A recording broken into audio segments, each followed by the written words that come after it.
Hi guys, how are you? My name is Janvi.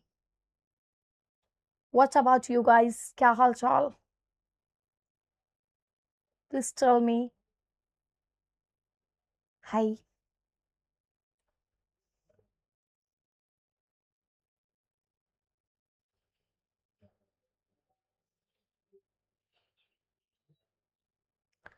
Hi, hi, hi, hi, hi.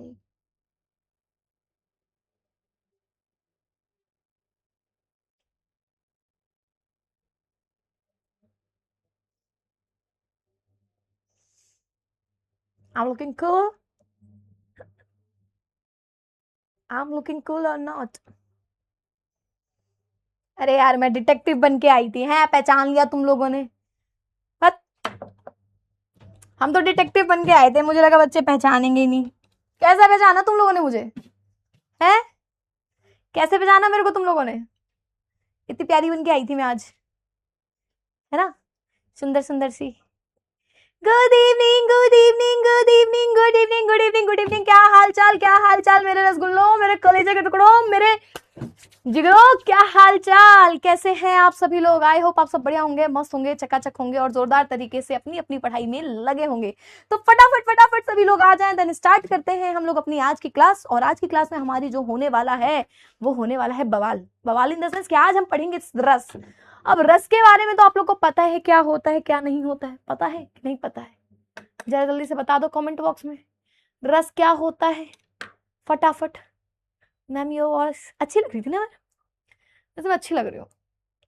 As always I am looking cool. कौन है वो जिसने पू को मुड़ के नहीं देखा? कौन है वो? वैसे मैं एक्टिंग भी अच्छी कर लेती हूँ। मैम इसके नोट्स नोट्स बना, हाँ बिल्कुल नोट्स बनाने हैं, अच्छे से बनाने हैं, ठीक है? हाँ जी, चलो भाई तो शुरू किया जाए।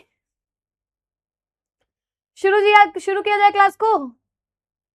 मैम आप इतनी सुंदर है, मैं सुंदर नहीं हूँ, गधा नहीं तो हमको कहना है सुंदर नहीं हूँ। चलो तो भाई आज से हम लोग व्याकरण स्टार्ट कर रहे हैं। व्याकरण में हमारा जो काव्य सौंदर्य के तत्व हैं उसको पढ़ेंगे, ठीक है? काव्य सौंदर्य के तत्व में सबसे पहला पार्ट जो हमारा आता है वो आता है रस, ठीक है? उसको हम कहते हैं रस। तो रस क्या होता है, रस के बारे में समझेंगे, जानेंगे और उसी को पढ़ेंगे। तो ज्यादा देर तक ना करते हुए हम लोग शुरू करते, ठीक है? तो हम लोग आ गए हैं अ आ इ ई क्लास में। अ आ आ इ ई उ। चलो भाई, काहे के लिए कॉन्ग्रेचुलेशंस कर रहे हो आप लोग हैं? रस का मतलब आनंद, वेरी गुड, शाबाश, बहुत अच्छी बात है, ठीक है? शुरू करा जाए। कॉन्ग्रेचुलेशंस कहा लिख रहे हो भाई? ऐसा कौन सा तीर मार लिए हो? शादी पक्की हो गया? वो सब तो ऐसी एक्टिंग हो रही थी, मूवी का शूट चल रहा था, कुछ नहीं हुआ है। एक्चुअली मैंने एक मूवी साइन की है ना, उसमें मैं एज अ हीरोइन वर्क करने जा रही हूँ, तो उसी का शूट चल रहा है। डोंट वरी, ऐसा कुछ भी नहीं हुआ है, ठीक है? चलो तो शुरू करते हैं भाई क्लास 12 का अपना यूपी बोर्ड, हमारा रस टॉपिक। ज्यादा देर ना करते हुए शुरुआत करते हैं, ठीक है? सबसे पहले जानेंगे कि भाई रस का मतलब क्या होता है। रस का मतलब क्या होता है, जल्दी से बताओ, जल्दी बताओ। अच्छा एक बात बताओ, अगर मेरी शादी पक्की हुई होती तो मेरे हाथ में अंगूठी अंगूठी कुछ दिखता? कुछ दिख रहा है? कुछ भी नहीं दिख रहा ना। जबरदस्ती की बात है,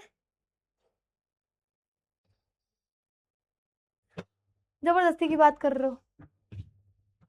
चलो बताओ, रस का शाब्दिक अर्थ होता है आनंद। यहाँ कौन से आनंद की बात हो रही भैया? हमने सिर्फ बोर्ड हिलाया, ये पूरा कहे हिलने लगा, टनटनाने लगा 2 मिनट में। आपकी आंखों में कुछ बहके हुए से ख्वाब है आपसे भी। चलो, रस का शाब्दिक अर्थ होता है बच्चे आनंद। आनंद किसको कहा जाता है? आनंद का मतलब क्या होता है? आनंद का मतलब होता है जब हमें किसी बात की खुशी मिलती है, जब हम किसी चीज को लेकर खुश होते हैं, ठीक है। अभी जैसे मैं आई टोपी ओपी पहन के बढ़िया सुंदर सा, ठीक है, टोपी वगैरह पहन के आई सुंदर सी, तो क्या बन गई, मतलब तुम लोग देख के हंसने लगे, तुमको खुशी मिलने लगी, है ना। तुमको लोग को क्या मिलने लगी भाई, खुशी मिलने लगी कि चलो आज मैम थोड़ा मस्ती के मूड में है, आज मैम अच्छे से पढ़ाएंगे, मस्ती में पढ़ाएंगे, ठीक है। तो वही होता है आनंद। अब यहाँ पर रस का मतलब कोई जूस नहीं है, किसी भी प्रकार का पदार्थ नहीं है, यहाँ रस का मतलब होगा बच्चे आपका कह सकते हो भाव। जब भी हम कोई कविता पढ़ते हैं या हम कोई कविता सुनते हैं, ठीक है, जब भी हम कोई कविता पढ़ते हैं या सुनते हैं तो हमारे मन से एक अलग ही भाव निकल के आता है, ठीक है, हमारे मन से एक अलग भाव निकल के आते हैं।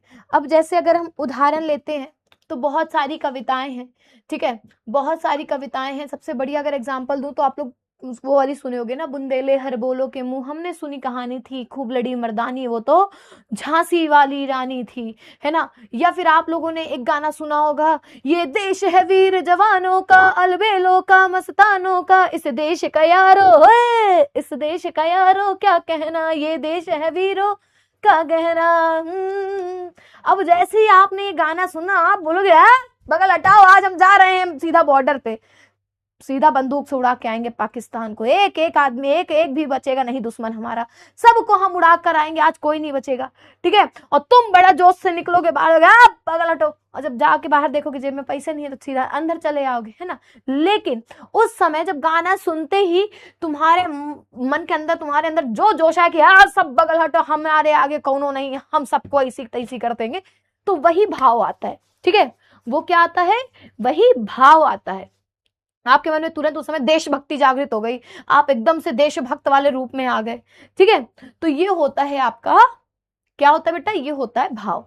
अब उसी के बाद आप लेटे हुए हो, आपके बगल में एकदम फोन बज रहा है, ठीक है, और फोन बजने के साथ साथ आपके बगल में गाने बज रहे हैं, गाने में स्लो मोशन में गाना बज रहा है कि छन से जो टूटे कोई सपना, जग सुना सुना लागे, जग सुना सुना लागे, कोई रहे न जब अपना, ठीक है। तो आपकी आंखों से आंसू टपकने लगेंगे, पता नहीं कौन कौन सी चीजों को याद करने लगेंगे कि भाई हाँ कोई तो थी, शायद पिछले जन्म का तुम लोगों को एक आध को याद आ जाए तो अपने आप आंसू गिरने लगते हैं। फिर वहां पर रोना जो आता है वो भी भाव के रूप में ही प्रकट होता है, ठीक है। वहां पर जो रोना आता है वो भाव के रूप में प्रकट होता है। फिर वहीं पर आपके सामने कोई बच्चा आके कह रहा है टेंगे टेंगे टेंगे टेंगे टेंगे टेंगे, तो वो टेंगे टेंगे आपको एक बार अच्छा लगेगा, 2 बार अच्छा लगेगा, 3 बार अच्छा लगेगा, लेकिन जैसे ही ज्यादा हो जाएगा तो आप एकदम क्रोध में आकर उठा के पटक दे, सर हुआ भाई नहीं है गाड़े जाइए हो, तो तुम्हारे मुंह से यही शब्द निकलेगा, ठीक है। तो वो तुम्हारा क्रोध निकल के आया है, ठीक है। और कभी कभी क्या होता है, जब परीक्षा पास आने लगती है, ठीक है, जब परीक्षा वगैरह पास आने लगती है तब तुमको वैराग्य का रास्ता दिखाई देता है। जब तुम्हारे मम्मी या पापा तुम्हें ये कहेंगे कि बेटा पढ़ लो, तो आप कहोगे नहीं पिताजी, नहीं माताजी, ये संसार के का पालनहारा, इस संसार के लेखन करता, हम अपने परमात्मा की ओर अग्रसर कर रहे हैं, हम उनका ध्यान लगाना चाहते हैं। आपने वो नहीं सुना, क्या कहा गया है कि गुरु गोविंद दो खड़े, का कैला गौ पाए, गुरु गोविंद दो खड़े, का कौला गौ पाए, बलिहारी गुरु आपने, गोविंद दियो बताए कबीरा, गोविंद दियो बताए। तो उस समय तुमको वही चीजें याद आती है कि माते ये सब मोह माया है, हम किसके लिए पढ़ रहे हैं, पैसा कमाने के लिए। पैसा किसके लिए कमा रहे हैं, अपने पेट के लिए, अपने मोह के लिए, अपने प्रेम के लिए। जब हम इस मोह माया में पढ़ेंगे ही नहीं तो हम पढ़ेंगे क्यों, है ना। तो ऐसे ऐसे भाव हमारे मन से निकलते रहते हैं। तो कुछ यही होता है आनंद। ठीक है, इसी को हम क्या कहते हैं, इसी को हम कहते हैं आनंद। तो रस का शाब्दिक अर्थ होता है आनंद, अर्थात जो काव्य या साहित्य पढ़ने वाले पाठक को आनंद प्रदान करे उसे ही रस कहते हैं। उसे क्या कहते हैं, उसको ही रस कहते हैं। रस आनंद स्वरूप ब्रह्म है। रस की निष्पत्ति को लेकर भरत मुनि ने लिखा है कि विभाव अनुभाव चारी संयोगाद रस निष्पत्ति, अर्थात विभाव अनुभाव व्यभिचारी भाव के संयोग से रस की निष्पत्ति हुई है। इनके अनुसार रसों की संख्या 8 बताई गई है। रस के 4 तत्व होते हैं, अब वे माने जाते हैं स्थायी भाव, विभाव, अनुभाव और संचारी भाव। आई थिंक आप लोगों ने ये लास्ट में पढ़ा होगा, लास्ट ईयर, ठीक है, आप लोगों ने इसको लास्ट ईयर पढ़ा होगा। हो गया, कर ली तारीफ, अरे मैं हूं ही इतनी अच्छी। चलो आगे पढ़ते हैं। हाँ ये बेटा, ये पूरी पीडीएफ ही एज अ नोट आपको मिल जाएगी, इसी को नोट कर लेना, ठीक है। यार पहली बार हमारी पीडीएफ में फूल वूल बन के आया है जी, देख रहे हो, फेमिनिस्ट वाली फीलिंग आ रही है इसको पढ़ाते समय। मैम लिख कर नहीं पढ़ाएंगी क्या बेटा? अब ये उर्दू लिखा है? मेरे को तो हिंदी ही लग रही थी। एक बच्चा कब से परेशान है, नोट करो नंबर, नोट करो नंबर। है किसका नंबर नोट करवा रहे हो भाई? Ma'am you are Japan without P. Aditi ma'am का वीडियो वायरल हो चुका है, तो इसमें अगर मैं बोलूंगी तो कोई क्लिप नहीं कटने वाली, ना ही मैं वायरल होने वाली हूँ, sorry, but I know Japan without P is called, वो तो तुम लोग मेरे भी हो, ठीक है।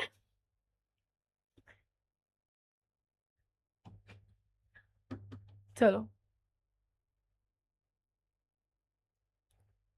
बेटा, पीपीटी का यूज ना किया करो बेटा। मैं ये नहीं पढ़ा रही हूँ ना कि 2x + x की वैल्यू 5 होगी तो कैसे प्रूव करो। अब मैं इसको नीचे करके प्रूव करने लगूंगी। बेटा हिंदी है, हिंदी लिखने में ना हमारी नानी परनानी दादी अम्मा सब याद आ जाएंगी, समझे बच्चा?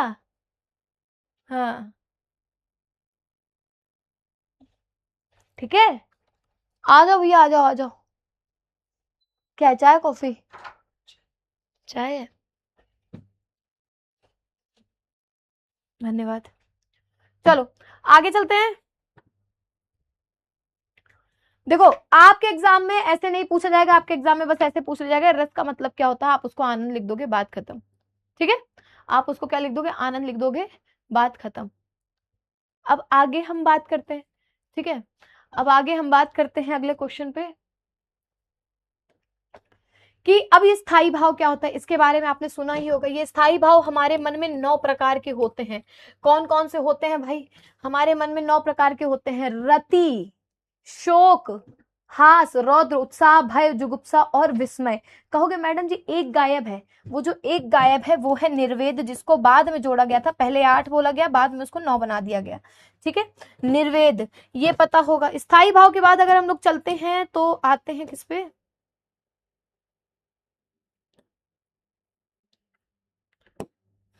नवरस शांत रस था। विश्वनाथ ने वात्सल्य नामक 10वें नए रस का उल्लेख किया। रूप गोस्वामी ने अपनी पुस्तक में 11वें रस को माना है, ठीक है। 10 और 11 रति रति है, ठीक है। 10 और 11 रति भाव, रति होता है उसका स्थायी भाव, इसीलिए उनको 9 माना जाता है। अब हम शुरुआत करते हैं, हमारा बेसिकली जो पॉइंट है, सबसे पहले आते हैं विभाव पे। विभाव मैंने आप लोगों को बताया किसको कहते हैं, जो वहां पर पूरी परिस्थिति बनी है उसको हम विभाव कहते हैं, ठीक है। जो वहां पर पूरी परिस्थिति बनी है उसको हम विभाव कहते हैं। हरिशंकर एक काम करते हैं बेटा, तुमको एक दिन स्टूडियो बुलाते हो, कहते हैं बेटा लिख के हिंदी पढ़ाओ। आपको पता है आप क्या कह रहे हो, हिंदी लिख के पढ़ाना। अगर मैं लिख के पढ़ाने लगूंगी ना बच्चा, तो मैं ऐसे ही बताऊंगी बेटा कि रस क्या होता है। रस 9 प्रकार के होते हैं, ठीक है। कौन कौन से होते हैं वो 9 के नाम लिख दूंगी और सामने बस उसके लक्षण बता दूंगी। पीपीटी में प्रॉपर हर चीज लिखी हुई है ताकि आप लोगों को मैं एक्सप्लेन कर सकूं। हिंदी कभी भी ना लिख के नहीं पढ़ाई जा सकती बच्चा, समझे? हिंदी कभी भी लिख के नहीं पढ़ाई जा सकती, इसलिए मेरा दिमाग ना गरमाओ, शांति से पढ़ो। जिस परिस्थिति के कारण स्थायी भाव जागृत होता है उसको हम क्या बोलते हैं, उसको हम विभाव बोलते हैं। अब जो सिचुएशन के कारण वहां पर स्थायी भाव हमारे मन में आया उसको हम क्या कहते हैं, उसको हम विभाव कहते हैं। इसके अंतर्गत 2-3 चीजें आती हैं। सबसे पहला हमारा आता है आलंबन। सबसे पहले क्या आता है, ठीक है, सबसे पहला क्या आता है, आलंबन आता है। आलंबन में क्या चीज पूछा जाता है कि जिस वस्तु या व्यक्ति के कारण स्थायी भाव जागृत होता है। अब कौन सी व्यक्ति और वस्तु की बात की जाती है, ठीक है। कौन सी व्यक्ति और वस्तु की बात की जाती है? मैम जितना एग्जाम में आता है उतना ही पढ़ाइए। भाई तुम लोग मुझे सिखा रहे हो पढ़ाने, मेरा दिमाग ना खराब करो। अच्छे मूड में आई हूँ, खुशी खुशी पढ़ा रही हूँ, पढ़ लो। मैम को बेटा एक बात बताओ, हिंदी लिखने वाला सब्जेक्ट है, आप खुद सोचो। मैं अगर लिखने लगूंगी हिंदी, अगर मैं पूरा पूरा एक एक चीज लिखूंगी तो मैं पढ़ाऊंगी कब? We have only 1 hour for class, ठीक है? एक बात आप समझो, मैं मैथ्स और साइंस नहीं पढ़ा रही हूं। साइंस वाले सर भी मेन मेन चीजें लिख के लाते हैं और बाकी उसमें सॉल्यूशन सिर्फ करवाते हैं, समझे? मतलब कॉमन सेंस वाली चीज है आपके पास जो आप कह रहे हो मैम गुस्सा हो जाती हैं। हद है भाई। और कहीं ना कहीं तुम्हारे लिए बेनिफिट होगा, उसमें कुछ चीजें समझ में आएंगी, कुछ चीजें नहीं समझ में आएंगी।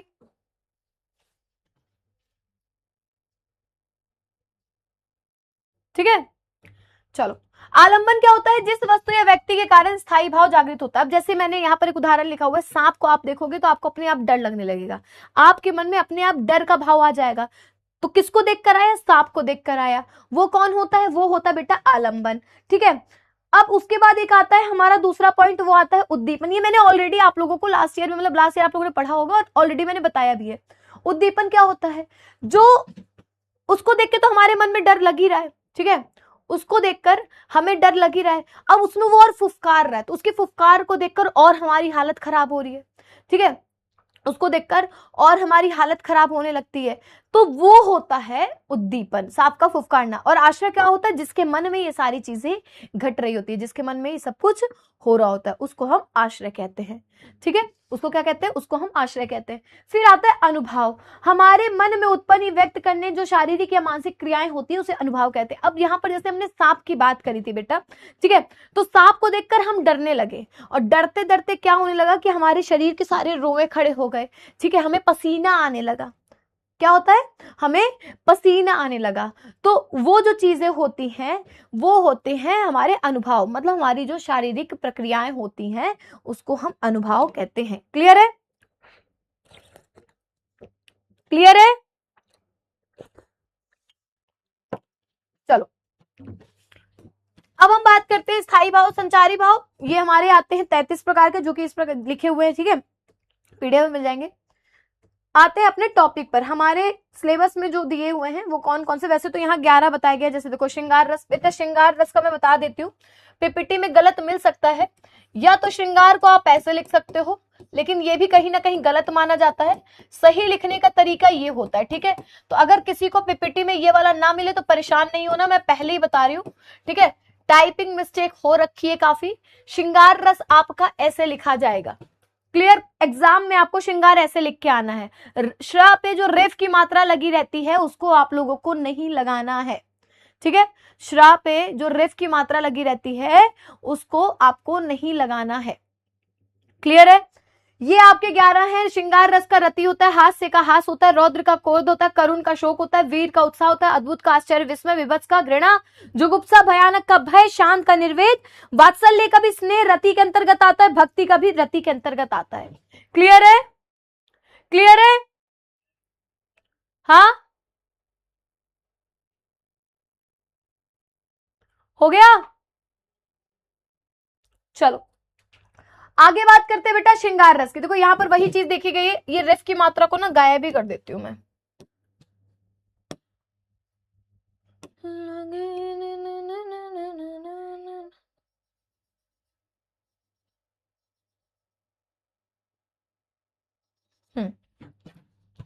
ठीक है, श्रृंगार ऐसे लिखा जाएगा।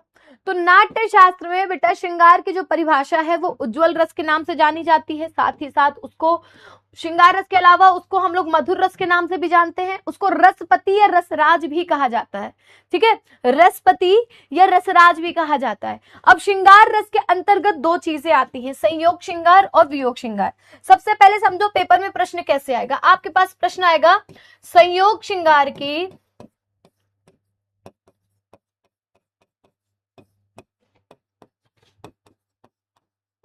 परिभाषा लिखते हुए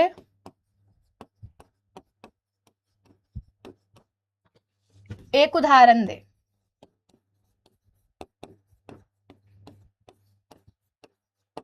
ठीक है, 2 नंबर का प्रश्न है ये रहेगा, या फिर या ऐसे पूछा जाएगा,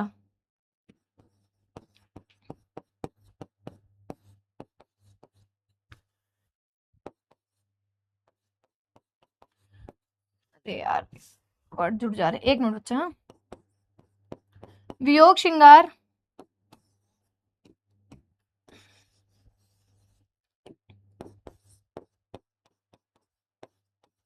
वियोग श्रृंगार के लक्षण बताते हुए उदाहरण दे। ठीक है, इसमें भी ऑप्शन रहेगा, आपके पास 2 ऑप्शन रहेंगे, या तो संयोग पूछ लेगा या फिर आपका कोई दूसरा रस पूछ लेगा, मतलब 2-2 ऑप्शन दिए रहे होंगे, आपको परेशान नहीं होना है, एक का आंसर लिखना है और रिटन रहेगा, सब्जेक्टिव क्वेश्चन रहेगा, इसीलिए हम सब्जेक्टिव पढ़ा रहे हैं। ठीक है, आपके इसमें से ऑब्जेक्टिव क्वेश्चन नहीं पूछे जाएंगे। ठीक है, इसमें आपके ऑब्जेक्टिव क्वेश्चन नहीं पूछे जाएंगे, ऐसे ही क्वेश्चन आपके में एग्जाम में आएगा। ठीक है, चलो अब आगे बात करते हैं बच्चा श्रृंगार रस की। सबसे पहले हम लोग बात करते हैं संयोग श्रृंगार में कि इसमें नायक तथा नायिका के संयोग की बात होती है। किसकी बात होती है? नायक तथा नायिका के संयोग की बात होती है।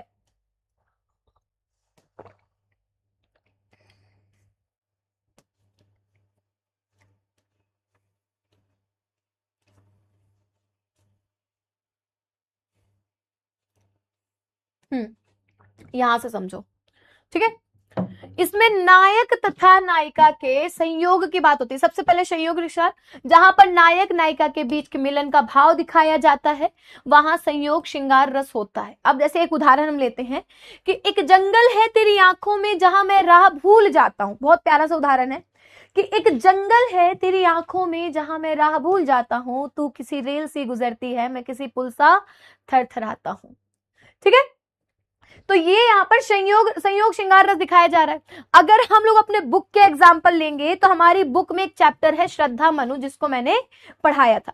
ठीक है, हमारी बुक में एक चैप्टर है, अपनी पोयम है श्रद्धा और मनु। श्रद्धा मनु जो है वो आप लोग जब पढ़ोगे, ठीक है, श्रद्धा मनु जब पढ़ोगे तो वहां पर हमारा संयोग श्रृंगार रस ही है। ठीक है, संयोग श्रृंगार रस के अंतर्गत ही वो पूरी पोयम लिखी हुई है। पहला एग्जाम्पल आप इसको याद कर सकते हो। दूसरा एग्जाम्पल याद कर सकते हो कि कहत नटत रीझत कीचत मिलत लिखिलत लजिया, तो भरे भवन में करत है नैनन ही सो बात। ठीक है, आप इसको लिख सकते हो। या तीसरा उदाहरण भी आप याद कर सकते हो कि क्षितिज अटारी गदराई दामिनी दम की, क्षमा करो गांठ खुल गई अब भरम की, बांध टूटा झरझर मिलन के अश्रु धर के, मेघ आए बड़े बंठन के सवर के। मेघ आए बड़े बंठन के सवर के। ठीक है, मेघ आए बड़े बंठन के सवर के एक पोयम है सीबीएसई में, उसका भी आप पूरा एग्जाम्पल लिख सकते हो। तो ये 3 एग्जाम्पल है बेटा जी जो संयोग श्रृंगार के अंतर्गत आता है। बेटा विभाव वगैरह के आपकी परिभाषा नहीं आएगी, उसके लिए परेशान मत हो। आपके एग्जाम में पूछेगा श्रृंगार रस, करुण रस, वीर रस, हास्य रस और शांत रस। ये 5 रसों के बारे में ही पूछेगा, इसके अलावा कुछ नहीं पूछेगा। वो रस को समझने के लिए मैंने बताया है। ठीक है, वो रस के लिए मैंने बताया। बिल्कुल आप एग्जाम्पल ये लिख सकते हो बेटा, एग्जाम्पल लिख सकते हो, तभी मैं यहां पर एग्जाम्पल लेके आई हूं। ठीक है, ये 3 एग्जाम्पल सबसे इजी एग्जाम्पल है, कोई भी एक याद कर लो, आपको एक लिख के आना है। अगर कुछ याद नहीं हो रहा है तो अपनी किताब की श्रद्धा मनु पोयम की एक पैराग्राफ याद कर लेना। जब शुरुआत में कौन हो तुम, है ना, कौन हो तुम वाला करके जो पहला वाला पैराग्राफ है वो कर लेना। या फिर जब मनु श्रद्धा की तारीफ लिख रहा होता है कि उसके केश जो है कंधे पर आ रहे हैं, वो सारी जो चीजें हैं आप उसको लिख सकते हो। क्लियर है? क्लियर है बेटा? फर्स्ट वाला याद हो गया कि एक जंगल है तेरी आंखों में जहां मैं राह भूल जाता हूं, तू किसी रेल सी गुजरती है, मैं किसी पुल सा थरथराता हूं। ठीक है, एक एग्जाम्पल और 3 एग्जाम्पल दे दिए तुमको, अभी भी एक एग्जाम्पल चाहिए है? क्लियर है बच्चे? एक बार जल्दी से बता दो क्लियर है? आपके एग्जाम में सिंपल क्वेश्चन पूछेगा, बेटा संयोग श्रृंगार रस की परिभाषा लिखो और उसका एक उदाहरण लिखो। परिभाषा आप यहां से लिख लेना, जहां पर नायक नायिका के बीच मिलन का भाव दिखाया जाता है वहां संयोग श्रृंगार रस होता है। सिंपल सी लाइन है। ठीक है, 3 एग्जाम्पल है, कोई सा भी एक याद करके लिखना है, सिर्फ एक याद करना है बेटा, ये भी नहीं कि आपको 10 याद करने, एक याद करना है। क्लियर? चलो, हाँ, कौन हो तुम वसंत के दूत, आप ये भी लिख सकते हो, बिल्कुल ठीक है। कौन हो तुम वसंत के दूत, फर्स्ट वाला याद हो गया, वेरी गुड। चलो दूसरा बात करते हैं वियोग श्रृंगार रस। वियोग श्रृंगार रस के अंतर्गत जब नायक और नायिका परस्पर उत्कंठ प्रेम होने के बाद भी उनका मिलन नहीं हो पाता, ठीक है, उसके अंतर्गत विरह से व्यथित नायक नायिका के मनोभावों को व्यक्त किया जाता है। जब नायक और नायिका दूर हो जाते हैं, उन दोनों के बीच में प्रेम तो बहुत ज्यादा होता है, ठीक है, उन दोनों के बीच में बहुत ज्यादा वाला प्रेम होता है, लेकिन वो दोनों दूर हो जाते हैं, वो दोनों बिछड़ जाते हैं एक दूसरे से, तो वहां पर हमारा वियोग श्रृंगार रस आता है, ठीक है। वियोग श्रृंगार रस के बहुत सारे एग्जाम्पल हैं, पहले तो हम ये 3 पढ़ लेते हैं, उसके बाद 2 और बताऊंगी, ठीक है। देखो, एक तो आप ये याद कर लो कि हे खग हे मृग हे मधुकर श्रेणी तुम देखी सीता मृगनयनी, ठीक है, एक तो ये वाला आप एग्जाम्पल याद कर सकते हो। या फिर आपकी बुक में पवन दूतिका नामक की जो पोयम है ना, पवन दूतिका वाली, आप उसको याद कर लो। जब राधा रानी श्री कृष्ण के याद में रो रही होती है, जो लास्ट वाला पैराग्राफ है ना, आप उसको लिख कर सकते हो, ठीक है, आप उसको लिख सकते हो। या तो आप लिख लोगे हे खग हे मृग हे मधुकर श्रेणी तुम देखी सीता मृगनयनी, या फिर आप पवन दूतिका का कोई भी एग्जाम्पल याद कर सकते हो, ठीक है। उसके बाद 3 ये है कि मधुबन तुम कत रहत हरे विरह वियोग श्याम सुंदर के ठाढ़े क्यों ना जरे, ये वाला लिख सकते हो। या फिर मिला कहां वह सुख जिसका मैं स्वप्न देख कर जाग गया, आलिंगन में आते आते मुस्कुराकर जो भाग गया, कितना प्यारा है ना, देखो बिछड़ गया। या फिर अवधि आधार आस आवन की तन मन बिथा सही, अब इन जोग संदेश सुनी सुनी बिरहनी बिरादही, सूरदास ने लिखा था, ठीक है, इसको सूरदास जी ने लिखा था। तो आप इन पंक्तियों को भी याद कर सुनिए, गाना मत लिखना, ऐसा गाना मत लिख के आ जाना कि भाई पढ़ने वाला हंसता ही रह जाए, ठीक है। हाँ, अनुभवी मैम को जानती हूं मैं। क्लियर है बच्चा, क्लियर है? हाँ, यहाँ ब्रेकअप आप कह सकते हो कि जब ब्रेकअप होता है तब इसको हम लिख सकते हैं। मैम कोई भी एग्जाम्पल लिख सकती हूँ, या बुक वाला, अगर बुक वाला ना लिखूं तो नंबर नहीं कटेगा, नहीं ऐसा कुछ नहीं बेटा, आप कुछ भी लिख सकते हो। विभाव क्या होता है एक बार फिर से बता दो, ठीक है, अभी मैं फिर से बता देती हूँ। विभाव का मतलब होता है, अब देखो जैसे मैं यहाँ पढ़ा रही हूँ, ठीक है, और अचानक से वहां से मेरे ऊपर सांप आके, ऐसे वहां से सांप गिरता है मेरे सामने, ठीक है, मैं यहाँ खड़ी होकर पढ़ा रही हूँ और अचानक से सांप आके नीचे गिर जाता है, भाई मैं तो डर जाऊंगी ना, मैं तुरंत डर जाऊंगी, अरे ये क्या हो गया। तो वो जो पूरी सिचुएशन बनी कि मैं यहाँ खड़ी थी, सामने से सांप गिरा, मेरे अंदर डर आया, वो सांप मेरे सामने खड़ा है, उस पूरी सिचुएशन को हम विभाव कहते हैं, ठीक है। एग्जाम्पल के अर्थ लिखने की जरूरत नहीं बेटा महिमा, आप अभी एग्जाम्पल याद करो, just focus on your topic, आप उसको एक्स्ट्रा पढ़ने की कोशिश मत करो। 12th का एक फंडा हमेशा याद रखना, you are in 12th class, board देने जा रहे हो, बोर्ड में एक्स्ट्रा नॉलेज लेने की आवश्यकता नहीं है, आप उन पर ही फोकस करो जितना आपके एग्जाम में बहुत जरूरी है। अगर आप एक्स्ट्रा पढ़ने की कोशिश करोगे, सोचोगे यार इसका अर्थ भी जान ले, ये भी देख ले कि इसका मतलब क्या होता है ना, तो कहीं ना कहीं वो आपके लिए फिर दिक्कत कर जाएगा। रीजन मीन आपको ये लगेगा कि यार बहुत ज्यादा पढ़ लिया, और जो चीजें आप पढ़ोगे वो भी आप भूलते चले जाओगे, ठीक है।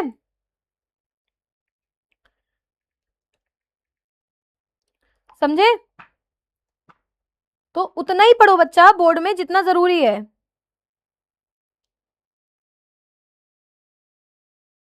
ठीक है। चलो मानसी, सेम चीज आपके लिए भी है मैम, फर्स्ट में पुल या फूल, पुल होगा बेटा, पुल आ जाएगी, किट आ जाएगी मैम। क्या एग्जाम्पल के साथ स्पष्टीकरण, नहीं स्पष्टीकरण किस में लिखना है वो मैं बताऊंगी, रस में आपको स्पष्टीकरण नहीं लिखना है, ठीक है, रस में आपको स्पष्टीकरण नहीं लिखना है, आपको स्पष्टीकरण बताना होगा छंद में, आपको बताना होगा अलंकार में। अब जैसे अलंकार में हम लोग लिखते हैं उसका, आपका अनुप्रास अलंकार का एग्जाम्पल अगर हम लोग वहां लिखेंगे, जैसे आ जाता है अनुप्रास अलंकार क्या होता है, आप उसका अर्थ लिखोगे, ठीक है। उसके बाद जब आप उसका उदाहरण लिखोगे, कोई सा भी उदाहरण लिख दोगे, जैसे तरुणी तनु जतट तमाल तरुवर, तो वहां पर जो स्पष्टीकरण आप लिखोगे वो वही लिखोगे कि प्रस्तुत पंक्तियों में ता वर्ण की आवृत्ति बार बार हुई है, इसी कारण यहाँ पर अनुप्रास अलंकार है, ये होता है स्पष्टीकरण। आप ये बताओ बच्चा कि रस में आप क्या स्पष्टीकरण बताओगे? हाँ क्लियर है? चलो आगे चले। हाँ एग्जाम्पल आता है बेटा, कोई सा भी लिख सकते हो इससे रिलेटेड। भाई नटत का मतलब नहीं करना, अगर हम एग्जाम्पल को अर्थ समझेंगे। देखो यहाँ क्या पूछ रहा है, ठीक है, कि कहत नटत कहता है, फिर मना करती है। हमें एक बार बताया था नायक नायिका के प्रेम की बात चल रही है कि नायक नायिका को मिलने के लिए कहता है, नायिका मना करती है, नायक और रीझ जाता है कि ये कैसे मना कर रही है, मैं तो मनाऊंगा। तो नायिका उससे और खींच जाती है, गुस्से में आ जाती है। फिर दोनों की आंखें मिलती हैं, दोनों की आंखें मिलती, दोनों के चेहरे खिलखिला उठते हैं और दोनों लजा जाते हैं, शर्मा जाते हैं। और ये सारी चीजें भरे भुवन में चल रही है, सारी चीजें जो है वो एक भरे हुए महल में बातें कर रहे हैं, जो सब लोग हैं वहां पर सबके सामने सारी बातें हो रही है। ठीक है, क्लियर है?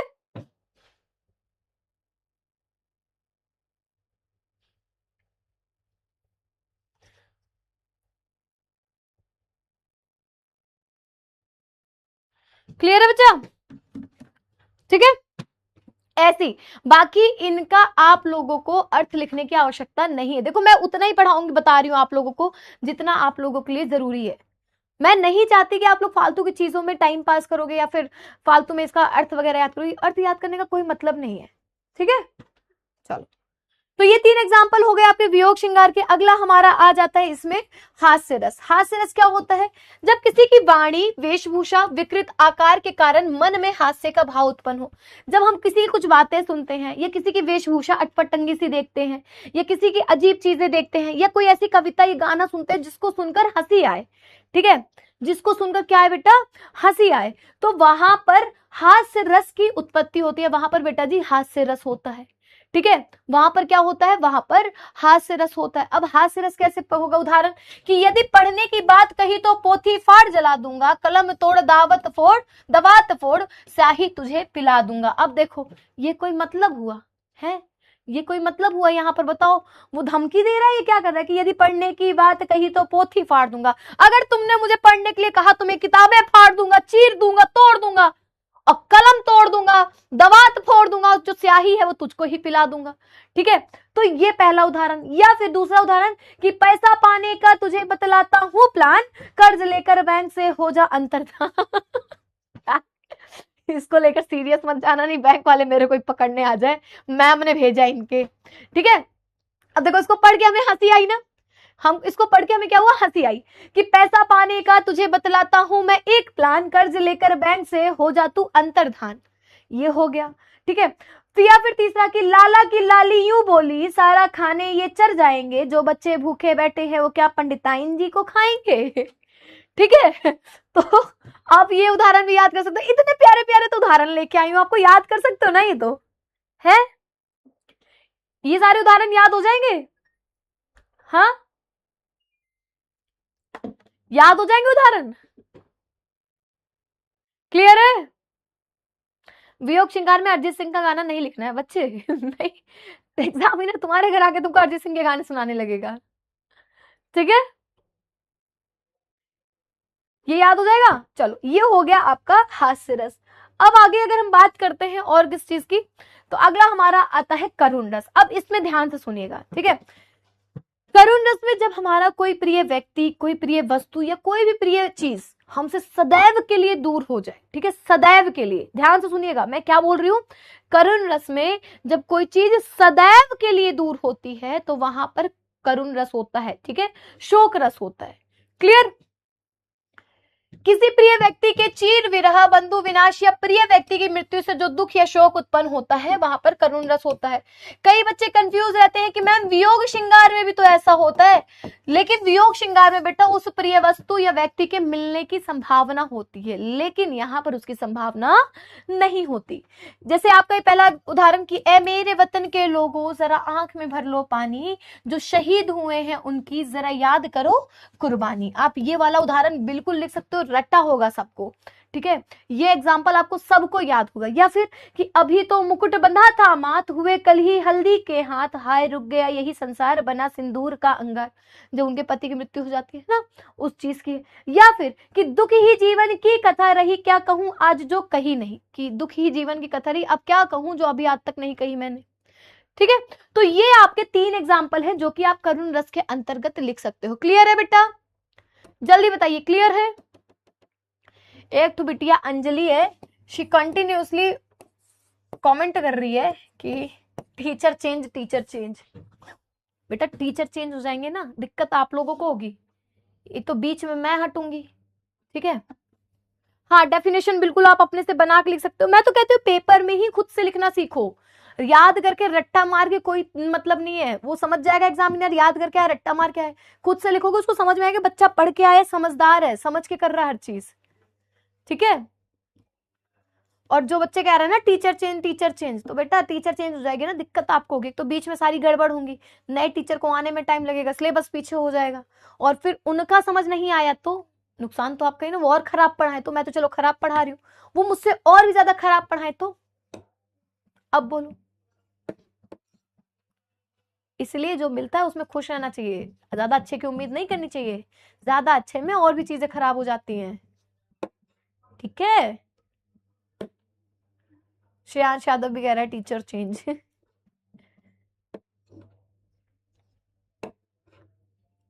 संस्कृत भी पढ़ा देंगे बेटा, आप परेशान मत हो।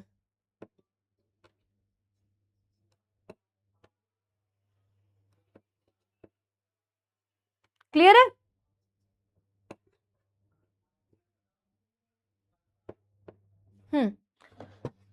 चलो, तो ये हमारा हो गया करुण रस। अब हम आते हैं अपने लास्ट में, जिसमें होता है, नहीं लास्ट नहीं, लास्ट सेकंड है वीर रस। अब वीर रस का भी मैंने बताया था भाई, जैसे मैंने शुरुआत में गाना गाया ना, ये देश है वीर जवानों का, अलबेलों का, मस्तानों का, सुनते ही हमारे अंदर अलग ही देशभक्ति जागृत हुई, अलग ही जोश आ गया, है ना, अलग ही हमारे अंदर एक शक्ति आ गई।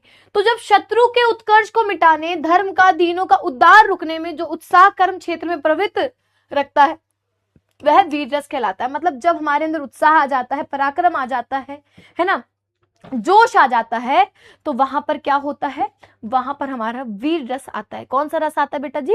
वहां पर हमारा वीर रस आता है। जैसे कि विजय विश्व तिरंगा प्यारा झंडा ऊंचा रहे हमारा, सदा शक्ति बरसाने वाला, वीरों को हरसाने वाला, मातृभूमि की तन मन सारा, झंडा ऊंचा रहे हमारा। ये वाला एग्जाम्पल लिख सकते हो। एक एग्जाम्पल और है, वीर तुम बढ़े चलो, धीर तुम बढ़े चलो, सामने पहाड़ हो या सिंह की दहाड़ हो, तुम कभी रुको नहीं, तुम कभी झुको नहीं। आप ये वाला भी लिख सकते हो। या फिर कि बुंदेले हर बोलोगे मुख हमने सुनी कहानी थी, खूब लड़ी मर्दानी वो तो झांसी वाली रानी थी। आप ये वाला एग्जाम्पल भी लिख सकते हो। ये हमारे वीर रस के अंतर्गत आता है। बेटा डाउट देख रही हूँ, पहले लास्ट बचा है उसको पढ़ा लूं, फिर आप लोग का मैं डाउट चेक करती हूँ, ठीक है? क्लियर है? क्लियर है बच्चा? हैंड रिटन नोट्स भी मिल जाएंगे, परेशान मत हो। परिभाषा खुद से बनाकर लिख सकते हो, डोंट वरी, ठीक है?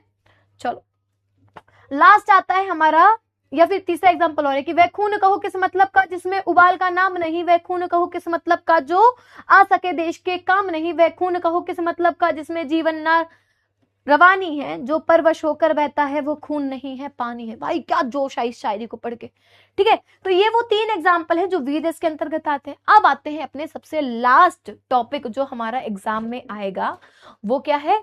वो है बेटा हमारा शांत रस, ठीक है? शांत रस क्या होता है? मैंने क्या बताया, जब दुनिया की मोह माया से हम तंग आ जाते हैं, हमें लगता है कि जीवन में कितना भी कमाया, कितना भी पाया, वो सब बेकार है। अगर असली अर्थ देखे तो परमात्मा से मिलने जाना तो सबके पास भगवान को ही है ना? अगर हमारे दिमाग में चीजें आ जाए कि हम कितना भी कमा ले, कितना भी पा ले, कितना भी बना ले, जिस दिन मरेंगे हम खाली हाथ जाएंगे, है ना? जिस दिन मरेंगे हम खाली हाथ जाएंगे, उसी दिन हम क्या करेंगे, हम सब कुछ त्याग के चले जाएंगे पहाड़ों पे तपस्या करने के लिए। उसी दिन क्या करेंगे बेटा? उसी दिन हम लोग चले जाएंगे पहाड़ों पर तपस्या करने के लिए।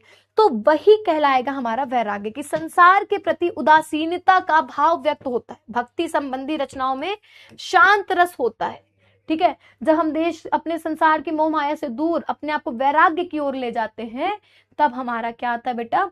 शांत रस आता है।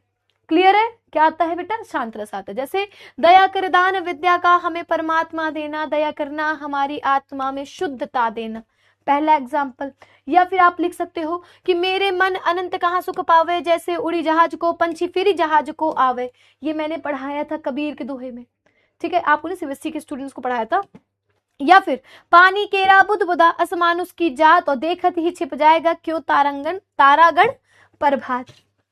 ठीक है। तो आप कबीर के जितने दोहे हैं वो शांत रस के अंतर्गत लिख सकते हो। आप ये भी लिख सकते हो ना कि ये वाला, आप कबीर के कोई से भी दोहे लिख लो, आपका सारा का सारा चीज यहाँ पर आ जाएगा शांत रस के अंतर्गत। ठीक है। तो ये वैराग्य का मतलब सन्यासी बनना, सन्यास लेना। ठीक है, वैराग्य का मतलब होता है सन्यासी बनना, सन्यास लेना। तो ये बेटा टॉपिक थे जो आपके एग्जाम में आने वाले हैं। ठीक है, ये वो टॉपिक थे जो आपके एग्जाम पे आएंगे। मैंने सारा पढ़ा दिया, एक बार डाउट देख लेते हैं, क्या डाउट है भाई। मैम चेतक का घोड़ों वीर रस का एग्जाम्पल है, बिल्कुल हाँ अभिनव एकदम सही है, आप लिख सकते हो, पेपर में आएगा। हाँ जी, सब कुछ संभव है, बस खुद पर विश्वास रखो, शाबाश। मैम राष्ट्रीय गान राष्ट्रगान नहीं लिखना है बेचारा एग्जामिनर कॉपी भाई एक बच्चा कह रहा है कि मैम क्या वीर रस के अंतर्गत हम राष्ट्रगान लिख सकते हैं। बेटा एग्जामिनर कॉपी चेक करते करते खड़ा होके पहले वो राष्ट्रगान कंप्लीट करेंगे, तब वो दोबारा कॉपी चेक करेंगे। राष्ट्रगान नहीं लिखना है शांत रस का स्थायी भाव क्या होता है? शांत रस का स्थायी भाव निर्वेद होता है। निर्वेद मतलब एकदम शांत हो जाना, किसी चीज से मतलब ना रखना। जरूर हाँ, डेफिनेशन पूछी जाती बेटा, अर्थ क्या पूछा जाएगा, ये डेफिनेशन तो आपको याद करना पड़ेगा। मैम इंपॉर्टेंट क्वेश्चन बता बेटा, ये जो पढ़ाया ना मैंने 5, ये इंपॉर्टेंट है, यही आएगा बेटा। हाँ हाँ, वीर जवान के गाने लिख सकते हैं, हाँ लिख लेना। तरंग मतलब लहर, तारागण मतलब तारा, तारे बहुत सारे जो तारे हैं।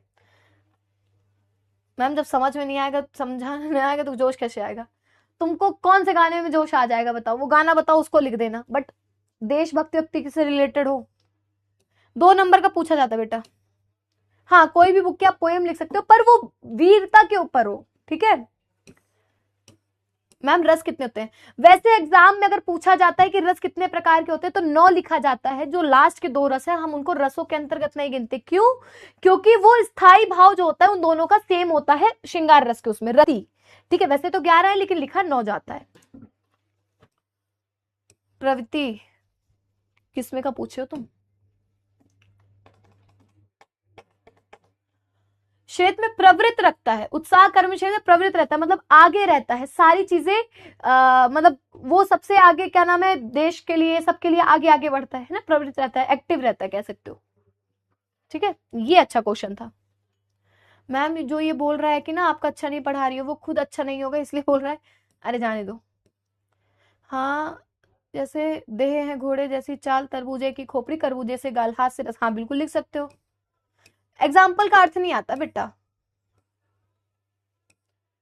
हर सर की मैम का नाम क्या है? हर सर ने मना किया बताने के लिए।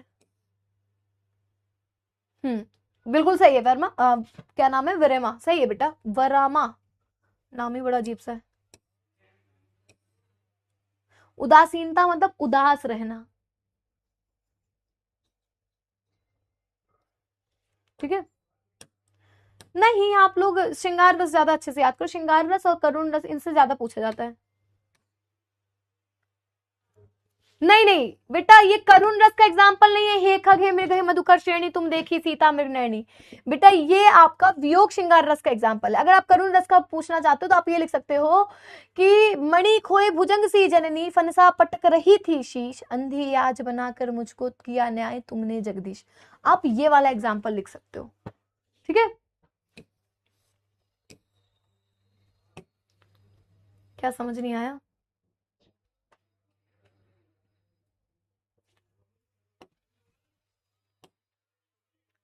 खुल ही नहीं रहा है, चलो कोई नहीं। ठीक है, अरे तो वीर रस का है, कुछ भी एग्जाम्पल लिख देना आप लोग। क्लियर? चलो होमवर्क ये है, सभी रसों के आप लोगों को 2-2 एग्जाम्पल लिख के आने। ठीक है,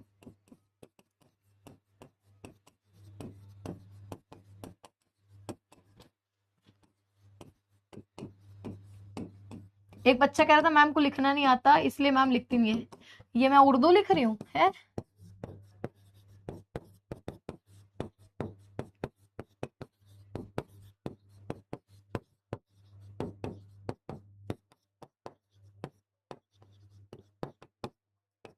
ठीक है, हो गया? चलो तो भाई ये था हमारा टॉपिक, ठीक है।